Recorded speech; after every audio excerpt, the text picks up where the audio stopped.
Our friend Ashley has asked a question about sharing her convictions with her grandmother, and she's never really done this before.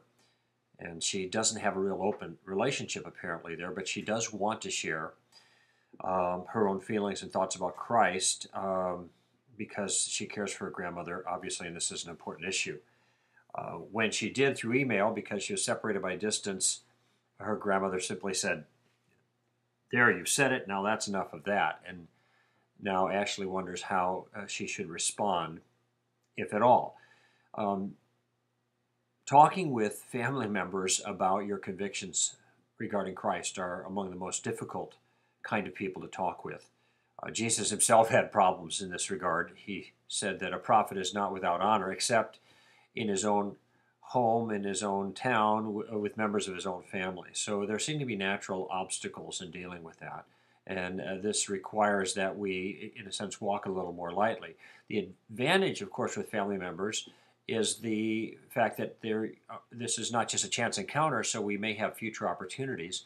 The disadvantage is that they know us, and it's easy for them not to take us seriously because they know all of our foibles and our difficulties, and they know the way we used to be. In any event, when a family member shuts the door fairly decisively, I guess the question is, what do we do? And I think in this particular case, since it's an email exchange, it might be fair for Ashley to go back to her grandmother and try one more time, but something a little bit more guarded. Mention that she might mention to her grandmother that her grandmother's response was a little ambiguous, at least to her, and would she feel comfortable filling Ashley in with a little more detail on the reflections on the specific things that she mentioned. She might say that, I'm sorry if I've seemed blunt. I don't communicate very well about these things, but I still value your thoughts.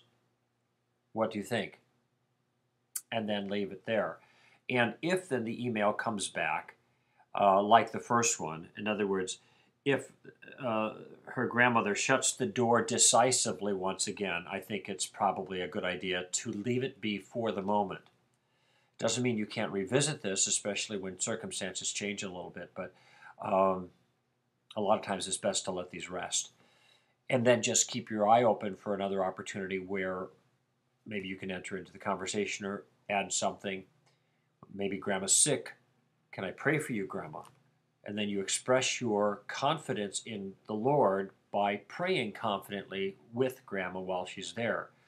I've never experienced anyone who rejected a request to pray, even a hardened atheist.